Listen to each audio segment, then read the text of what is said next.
and welcome. In today's video I'm going to be making a pin cushion. A cushion for my pins.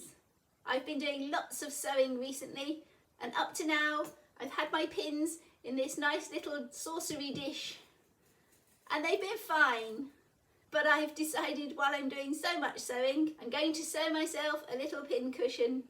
I recently made this lovely green velvety skirt behind me using the fabric from a quilt cover, and I have some scraps left over and decided they would be perfect to make my pin cushion.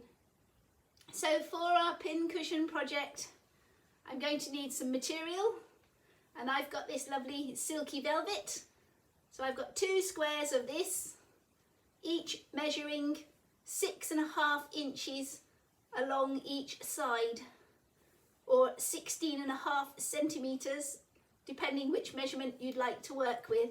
So 2 squares of fabric and some crushed walnut shell, and this is what we're going to fill our pin cushion with.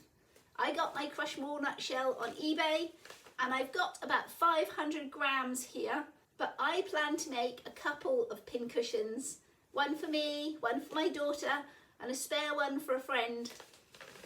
The pin cushion I'm making today should only need a maximum of 200 grams of crushed walnut shell.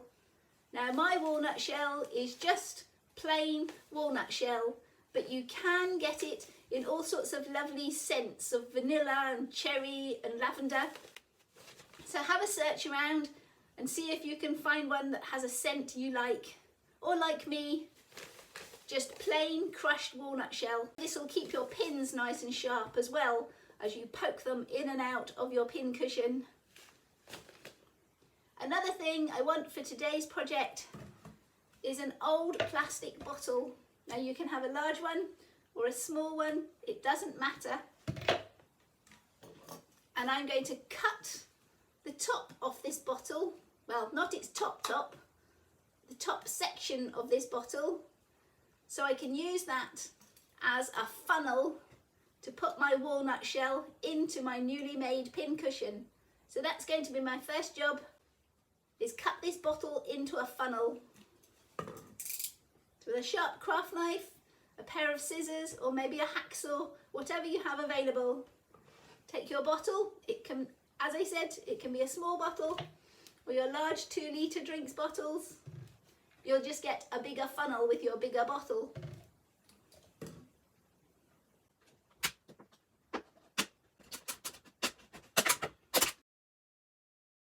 Now I've got into it with a craft knife, I should be able to get my scissors in there. Not your fabric cutting scissors though, keep them for cutting your fabrics.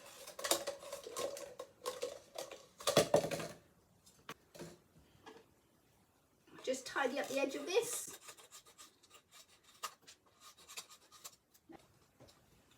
And there we have a lovely little funnel which will make our life easy when we start putting our walnut shell into our pin cushion. So I'm going to put this in my bag with my walnut shells. Now to get on with putting this pin cushion together.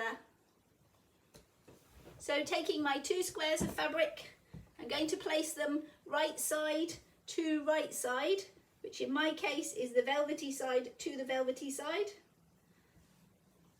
and pin it all together.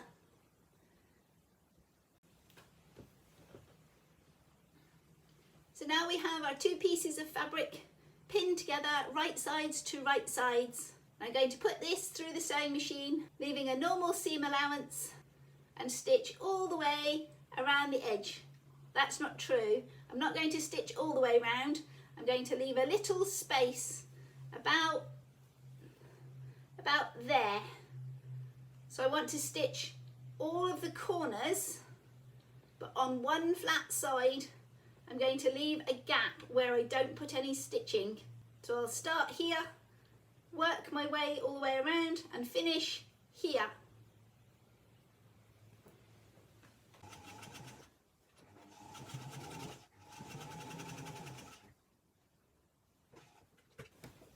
Keeping your needle in. When you get to the corners, you lift your foot, spin it round Spin your fabric, that is. Drop down the presser foot and off we go again.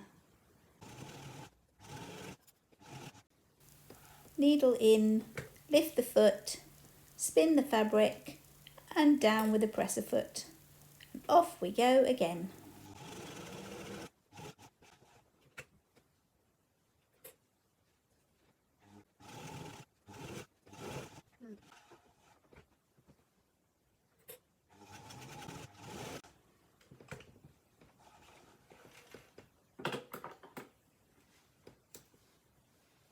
So there we have our little square of fabric sewn all the way around, leaving a space of about 1.5 inches along one side for stuffing. I'm going to take my scissors and cut across each corner here, not quite touching the cotton.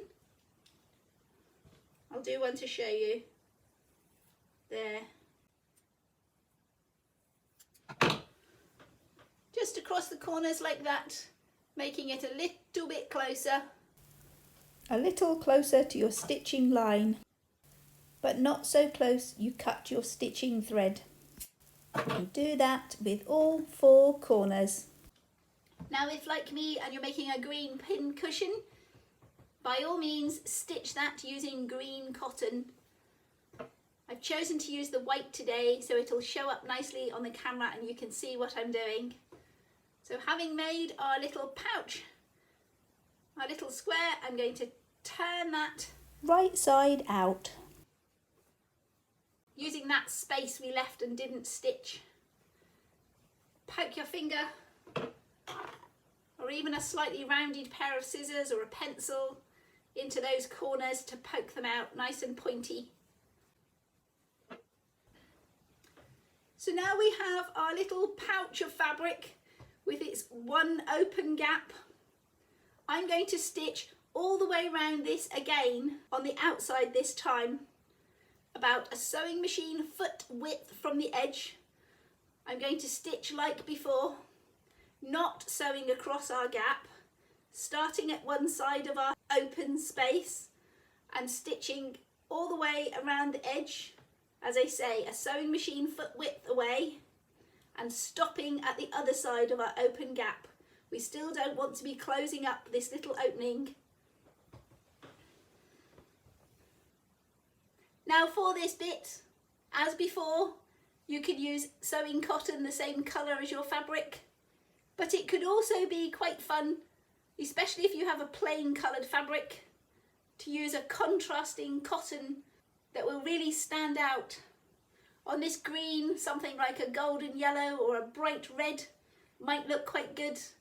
Just add an extra little bit of fun. So I'm going to line up my sewing machine foot against the edge of the fabric, but set my sewing machine needle to the inside of my square to give me the widest edge.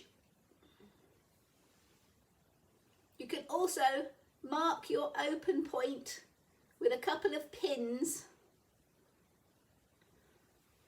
just like that, so you don't accidentally stitch it shut. Save yourself some unpicking in a minute.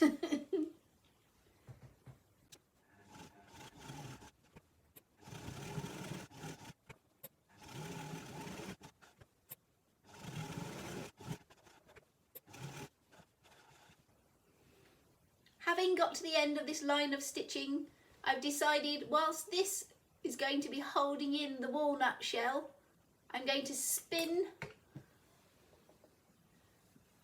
my little cushion around and go back around that line for a second run to make this a nice tight double row of stitching to hold that walnut shell nice and securely in the centre of my cushion.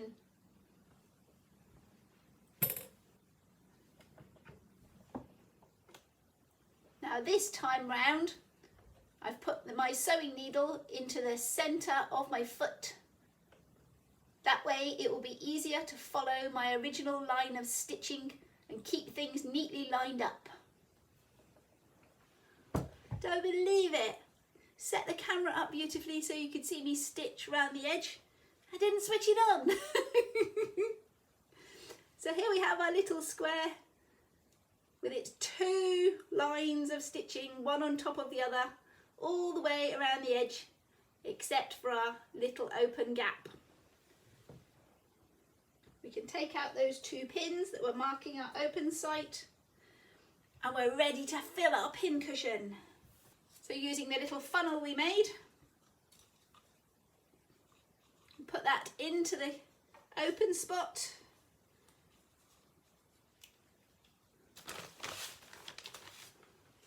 And pour in our crushed walnut shell. I'm going to get a spoon, make life easy.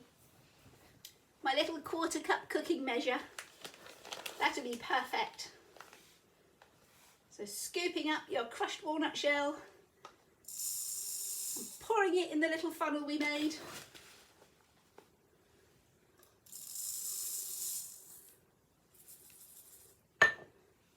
And shaking it and working it into your little pin cushion.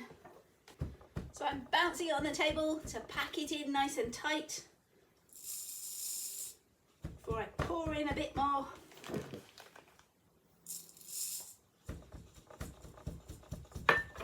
Oh, I think I'm about reaching my maximum. I'm working it up into these little top corners.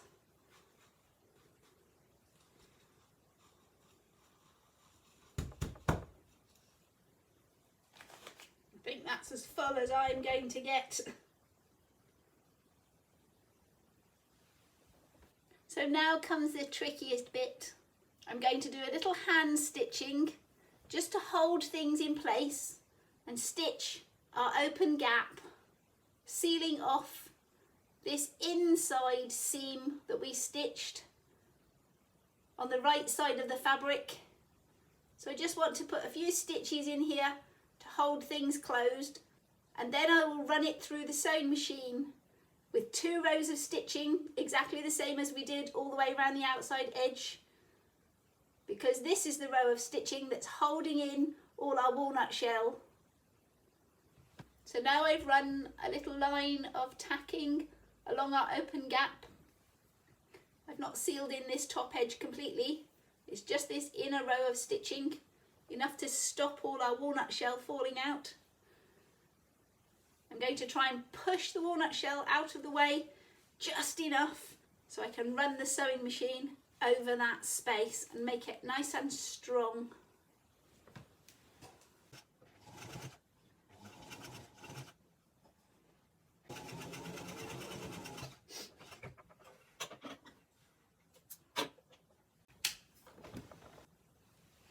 All stitched up. Now there's no denying that was not an easy stitch on the sewing machine, getting in against this tight curvy edge. I think with hindsight I would probably do that by hand next time. And we do still have a little hand stitching to do because this outer edge hasn't been stitched. So I'm going to turn that in on itself and stitch along that edge by hand to give us a nice neat finish to our little pin cushion. And we'll be ready to fill it with pins. Yay!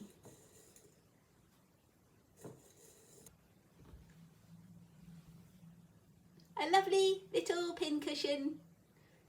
A cushion for my pins. Bye for now, and we'll see you next time. Whatever you're doing, have fun doing it. I had so much fun with my little pin cushion. I've already made a second in the same velvety fabric, but this time a golden yellow.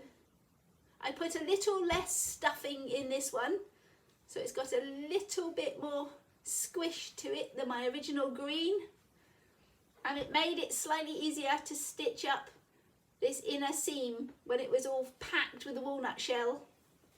It seems to work just as well as a pin cushion though.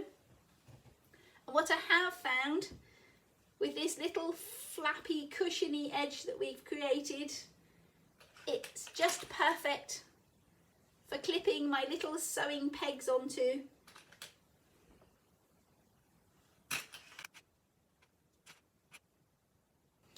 So not only a good place to store my pins, but also a good place to put my little sewing clippy pegs If you've enjoyed today's video, click that like button and let me know. Click subscribe and YouTube will make sure you see my next video. Bye for now and thanks for watching. And don't forget, whatever you're doing, have fun doing it.